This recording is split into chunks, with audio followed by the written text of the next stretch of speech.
السلام عليكم ورحمة الله وبركاته، مشاهدي قناة أنام البشرية، تحياتي لكم جميعا. النهاردة إن شاء الله الأول بدعوكم للاشتراك في القناة وعمل إعجاب ولايك ومشاركة القناة حتى تنتشر القناة وتعم الفائدة على الجميع بإذن الله. النهاردة إن شاء الله بنكمل مع بعض شرح الموديل الفستونة المغلقة. هو موديل بطريقة الشغل الماليزي. شرحنا قبل كده كيفية أخذ قياس الفستونة المغلقة اللي هي بتفتح 80 سنتي. واللي ما شافش الشرح الفيديو ان شاء الله سأضع الرابط الفيديو اسفل الفيديو اللي موجود ده في الوصف ان شاء الله. نقول بسم الله ونبدأ مع بعض الشرح. قبل ما نبدأ الشرح عايز بس يعني اوضح امر مهم بالنسبة للموديل. النهاردة هنشرح جزء، وإن شاء الله في جزء في فيديو آخر هنكمل باقي الموديل. النهاردة إن شاء الله يعني هنعمل حركة بسيطة كده بحيث إن احنا نوفر يعني إيه بعض القماش. يعني هنجيب قطعة قماش 140 سنتي. طبعا أنا بنتكلم دلوقتي على المنديلين الاتنين. هنجيب قطعة قماش 140 سنتي في 180 سنتي. 140 سنتي في 180 سنتي هتعمل لنا 2 منديل ان شاء الله. 140 سنتي في 180 سنتي، الجزء اللي هو 180 سنتي هناخد منه 40 سنتي ونعمل علامة زي ما انا بشاور كده. ومن الناحية من الزاوية المقابلة، مش من الناحية المقابلة، من الزاوية المقابلة هنقيس 40 سنتي ونعمل علامة.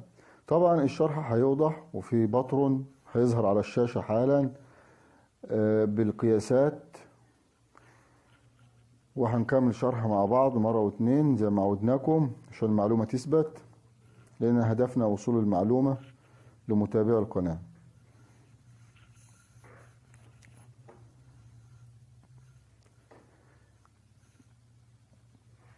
دي قطعة قماش 140 سنتي في 180 سنتي. الجزء اللي هو قياسه أو الناحية اللي هي قياسها 180 سنتي باخد منها علام بعد 40 سنتي، ومن الزاوية المقابلة باخد برضو علام على 40 سنتي، بحيث ان هيتبقى معايا 140 سنتي. يعني 180 هاخد منهم من الناحية دي 40، هتفضل كام؟ 140. 180 من الناحية التانية المقابلة، من الزاوية المقابلة 180 هناخد منهم 40 سنتي، هتبقى كام؟ 140. أصبح معايا منديلين اتنين 140 سقوط، والقائم بتاع الكسرات اللي أنا هكسر عليه أصبح معايا 140 سنتي. وزي ما انتم شايفين الباترون قطعة قماش 180 سنتي في 140 سنتي. من القائم اللي هو 140 سنتي باخد منه 40. 180 سنتي باخد منه 40، ومن تحت برضو من القائم اللي هو 180 سنتي باخد منه 40 سنتي، بيبقى معايا 140 في 140. والقائم بتاع الكسرات السقوط معايا هيبقى 140، والقائم بتاع الكسرات هيبقى 140. بقسمه 20 20 20 20 20، وابدأ اكسر بفارق 5 سنتي بين كل كسرة وكسرة.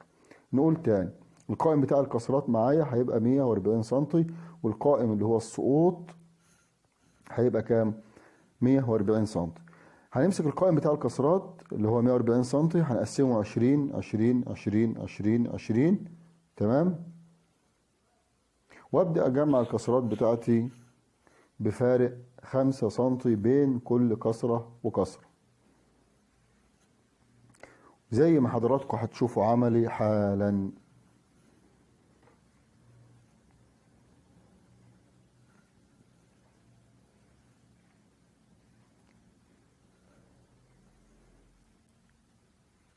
يبقى احنا ايه الجديد اللي عملناه؟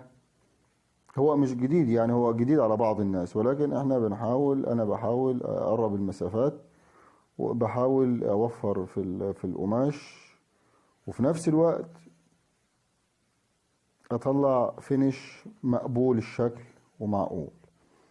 دي بنقسم 20 20 20 اللي هو القائم بتاع الكسرات اللي هو في المنديل من فوق، وببدأ اجمع.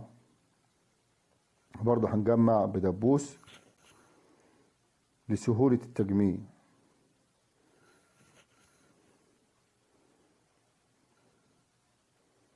طبعا التجميع على المكنة بالنسبة لي بيبقى أسرع، على أساس إن أنا لسه هحط دبوس وكده، لكن احنا بنوصل الفكرة، واللي يجمع على المكنة يجمع، واللي يجمع بالدبوس علشان القماش يظبط معاه، وبعد كده يجمع على المكنة مفيش أي مشكلة. بعد ما علمت القائم بتاع الكسرات بسيب 5 سنتي وبتني ال15، بسيب 5 سنتي واتني ال15 سنتي، بعمل لهم عملية طي، يبقى 7.5 فوق و7.5 تحت. وفارق الفارق ما بين كل كسرة وكسرة 5 سنتي.